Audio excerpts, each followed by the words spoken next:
Bonsoir. Moi, je voulais savoir si pour participer à vos ateliers, il fallait être hospitalisé ou si un patient qui est suivi régulièrement à l'hôpital de Tuire peut en bénéficier. Pour bénéficier des programmes d'éducation thérapeutique, il faut être hospitalisé, mais globalement, c'est-à-dire qu'en fait, faire partie de la file active de l'hôpital. Bien souvent, donc on a deux types d'interventions. Donc les programmes d'éducation thérapeutique, bien souvent, ils sont organisés dans une structure d'hôpital de jour ou de CMP. Donc, voire de CATTP, mais qui n'existe plus maintenant, je crois. En fait, donc, nous intervenons plutôt sur le lieu de vie du patient, donc sur tout le département. Donc, on va de Prades à Argelès en passant par Céré, et donc, en fait, on prend notre petite mallette, nos outils pédagogiques, et puis voilà. Après, donc, on intervient aussi, et là, par contre, donc, c'est 6 séances. Donc, ce sont des patients qui sont suivis par les médecins de l'hôpital de jour et par les infirmiers de cette structure-là. Après, donc, on a aussi d'autres modalités d'intervention, à savoir donc des interventions plutôt en hospitalisation complète. Et là, en fait, c'est une fois par mois dans les services. Et donc, en fait, c'est une intervention qui est quadripartite, j'allais dire, puisqu'il y a le patient, bien sûr, les patients, en fait. Tous les patients d'un même service peuvent assister à cette réunion soignant-soigné. Et donc, autre participant, c'est le médecin, pour le coup, l'infirmier et le pharmacien. Et en fait, donc, c'est des questions-réponses. Donc, et alors, au début, je pensais pas qu'on allait pouvoir le mettre en place parce qu'on se dit, le patient est en phase aiguë, ils ne sont pas du tout dans l'écoute, etc. Et en fait, ils sont hyper participatifs, ils posent des questions très pertinentes. Et en fait, ce qui est intéressant, c'est que comme il y a le médecin dans la salle, du coup, en fait, il entend et il répond aussi donc par rapport à la prescription, voire il fait évoluer aussi la prescription. Donc vraiment, ce sont des échanges très très riches et donc qui permettent justement d'être très réactifs par rapport au questionnement du patient. Voilà.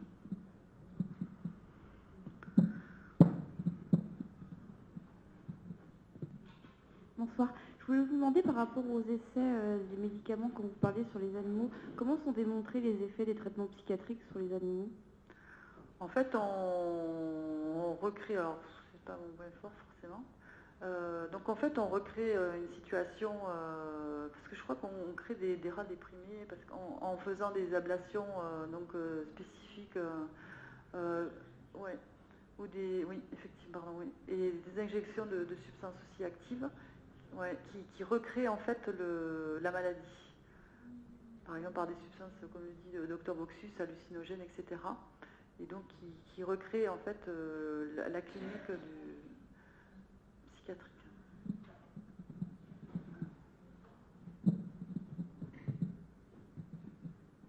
Moi j'ai entendu dire que l'association de 3 molécules empêchait de savoir l'efficacité de chacune d'entre elles. Qu'est-ce que vous en pensez? Tout dépend de quelle molécule, vous parlez d'une molécule d'une même classe? Je ne sais pas. 3 molécules différentes, pas nécessairement la même. Ou 3 molécules qui vont agir sur des organes différents parce qu'on veut traiter et la psychiatrie, et le diabète, et le...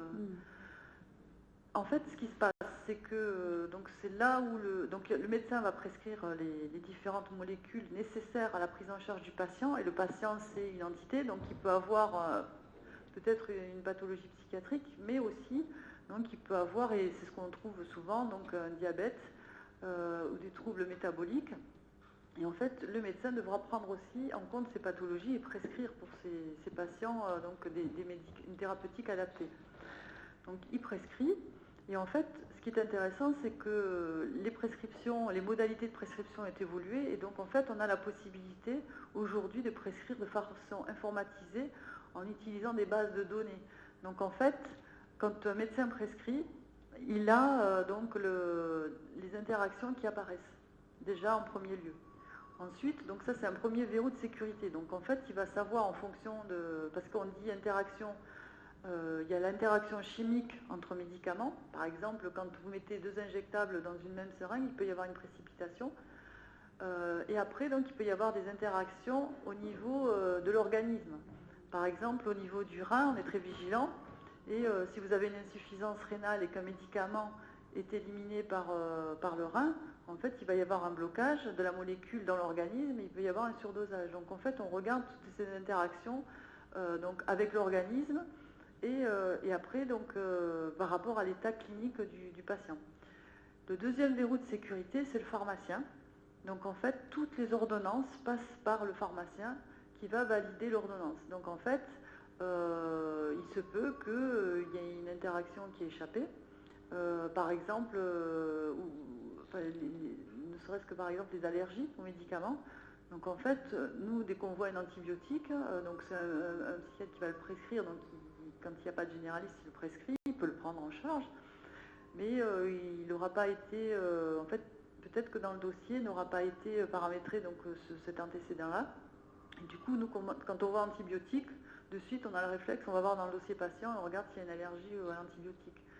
Donc il y a des interactions, mais on les connaît et du coup en fait on agit par rapport à ça. Donc en fait il y a deux verrous de sécurité, le médecin et le pharmacien, qui donc font en sorte qu'il n'y ait pas ces interactions médicamenteuses et du coup on procède à un changement de molécules dans ce cas. Mais les molécules interagissent, oui. Je vous dis ça parce qu'il existe des patients qui ont des ordonnances extrêmement lourdes de médicaments et la question qu'on peut se poser, est-ce qu'elles ne se contradisent pas? Est-ce que les interactions n'empêchent pas l'efficacité du médicament? Et est-ce que les effets secondaires, justement, ne sont pas trop importants? Ben là, encore une fois, c'est ce qu'on a vu. Lourde, qu'est-ce que ça veut dire? Nous, on voit, enfin moi je vois au quotidien les ordonnances de l'hôpital de Turges, je ne les trouve pas lourdes du tout, parce qu'en fait elles sont réfléchies. Après, donc nous on n'a pas la maîtrise de toutes les prescriptions de tout le département, hein. Donc je parle pour ce qui sort de l'hôpital de Turges. Et en fait, elles sont complètement adaptées. Donc on a fait une enquête de pertinence par rapport à ça. Et en fait, il y a par exemple, sur une même prescription, on peut trouver 2 neuroleptiques. Mais en fait, quand on étudie la pharmacologie du médicament, en fait, elles ne sont pas contradictoires et elles ne sont pas inutiles parce que, en fait, elles sont complémentaires. Donc, il y a un neuroleptique qui va agir sur un récepteur et l'autre neuroleptique qui s'appelle aussi neuroleptique qui, en gros, va agir sur les délires et les hallucinations, mais il agit en fait sur un autre récepteur. Du coup, on va avoir une synergie d'action. Et ça évite ces associations, parfois, après je ne valide pas tout, hein, mais ces associations permettent de diminuer les doses, d'avoir une dose acceptable de neuroleptique A et de neuroleptique B. Donc encore une fois, moi je ne porterai pas du jugement global sur les prescriptions, donc c'est vrai qu'on dit psy. Bon, on peut regarder aussi au niveau cardio, quand un patient a un trouble cardiaque, je peux vous assurer qu'il en a une tartine aussi. Donc encore une fois, je suis gênée par ce discours qui se tient autour d'une prescription psychiatrique, parce que parfois elle est pleine de bon sens.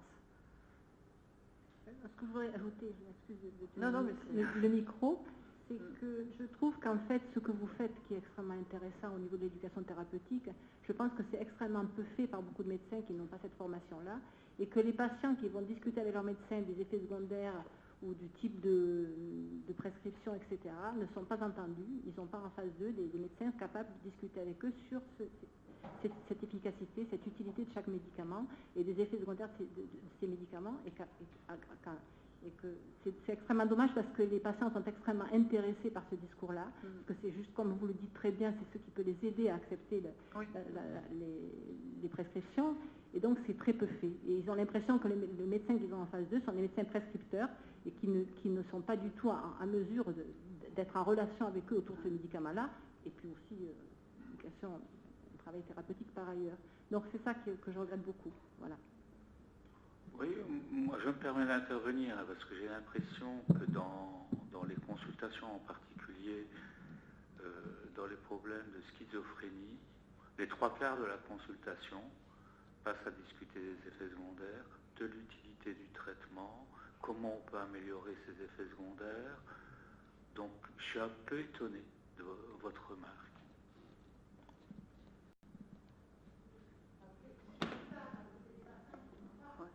Mais j'entends ce que vous dites parce qu'en fait, moi je crois, enfin maintenant on arrive à reformuler, enfin j'ai appris beaucoup, hein, je suis différente maintenant depuis que j'ai eu ce DU.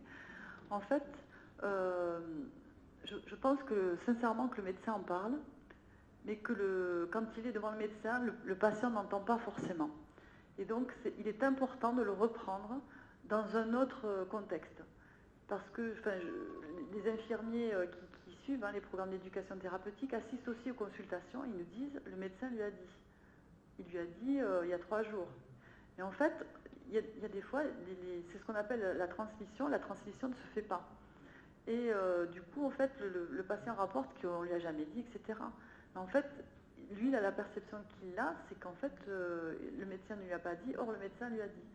Donc, mais c'est pas grave, moi je pense qu'il faut entendre ça, et je peux vous assurer, moi j'aimerais lancer un message d'espoir, parce qu'en fait, ces programmes d'éducation thérapeutique vraiment prennent une ampleur importante, et tant mieux. Donc il faut être patient. Je pense qu'à terme, ça se passe aussi, on voit au niveau médical. Moi j'ai assisté donc à ces formations, il y avait beaucoup de médecins, parce qu'on parle des patients chroniques en psy, mais un patient qui a une hépatite C, quand on lui administre toutes ces nouvelles molécules du génie génétique, mais moi je serais patient hépatite C, j'arrête le traitement. Or en fait, on a trouvé des patients qui ont eu la force d'accepter le traitement avec des effets indésirables, mais majeurs, je veux dire, des choses affreuses, avec des troubles cutanés, des troubles hépatiques, etc., qui vont continuer le traitement parce qu'ils savent que c'est une période courte et que en fait ça va s'améliorer. Mais il faut avoir... donc je pense que les choses évoluent et que en fait il est important de reprendre avec le patient tous les traitements avec donc l'infirmier peut-être et reprendre un autre temps avec le médecin. Mais le médecin, pour en avoir discuté avec les collègues médecins, les messages passent. Mais en fait la transmission passe, mais elle passe pas bien. Elle n'est pas entendue par le patient. Donc ça veut dire qu'il faut le reprendre, il faut reformuler de telle sorte que le patient puisse, avec des nouveaux mots, avec une nouvelle formulation, entendre et comprendre. Et en tout cas, ce qui se passe aussi, c'est que le patient, à l'inverse, ne communique pas toujours les effets indésirables. Non, on s'en est vraiment rendu compte parce qu'on fait une évaluation avant et qu'on la fait après. Et après, le patient, il va voir le médecin, il dit là, franchement, ça ne va plus du tout.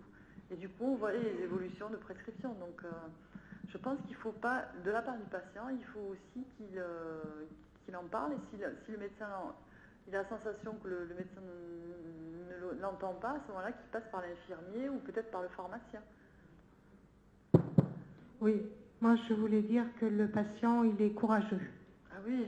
Il est courageux d'accepter sa maladie, il est courageux de vivre avec, il est courageux de prendre son traitement, il est courageux de supporter les effets indésirables, qu'on arrive à comprendre mais qu'on supporte quand même, parce qu'on ne les corrige pas, et que le patient, il est courageux tout court. Et que ça demande un courage et une énergie folle de vivre avec sa maladie et avec son traitement. Et que rien que ça, c'est hommage au patient.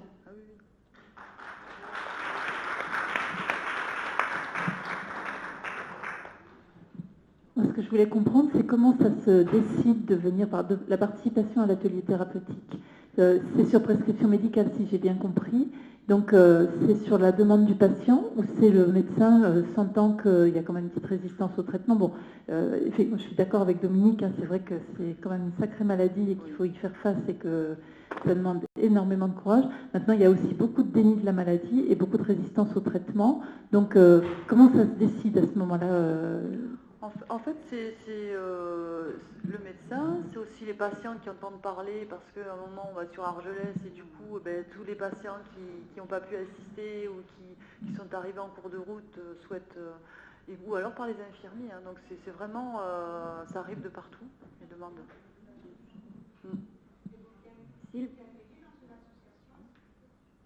Expliquer, oui, on en avait parlé justement avec Monique, oui, bien sûr. Oui, oui.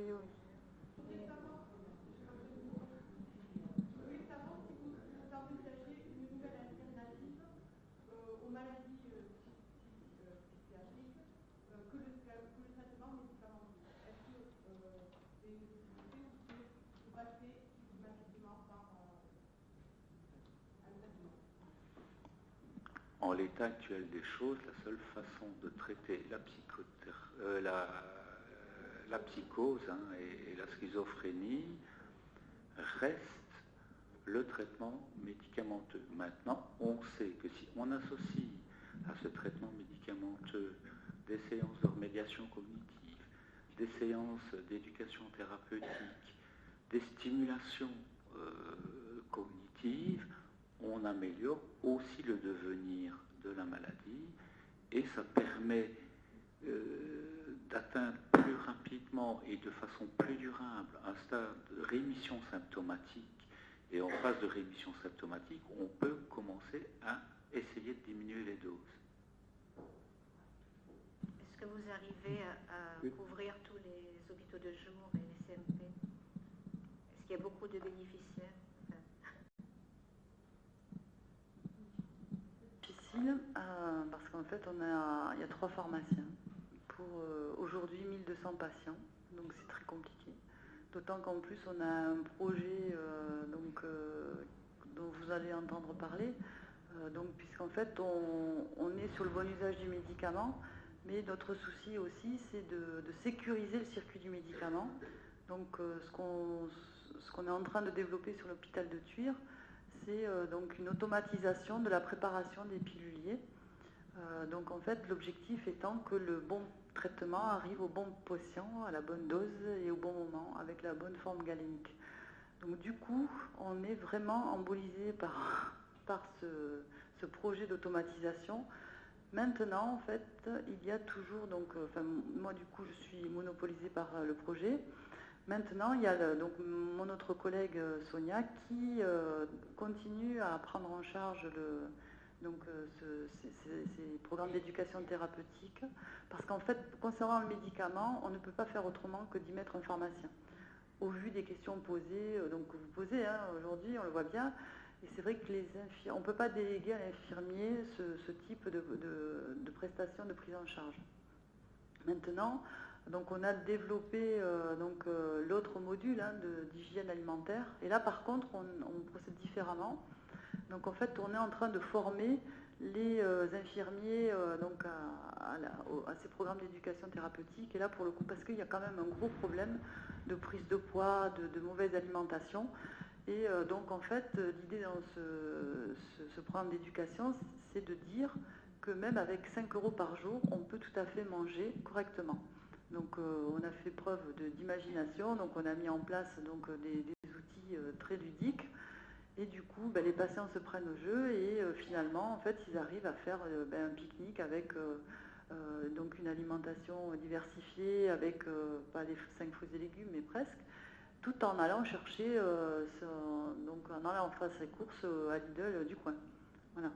Donc maintenant, c'est vrai qu'on aimerait que l'ARS, nous, comme pour le projet, on en revient toujours de la guerre, c'est qu'on aimerait être entendu par rapport à ces projets et qu'on puisse les développer davantage, parce qu'on a montré tout l'intérêt pour les patients de ces programmes éducatifs et qu'on aimerait être plus souvent auprès d'eux pour expliquer comment ça se passe et comment justement on peut les aider pour qu'ils puissent vivre mieux avec leur maladie justement. Nous allons peut-être arrêter là les questions et nous rapprocher du buffet pour terminer la soirée.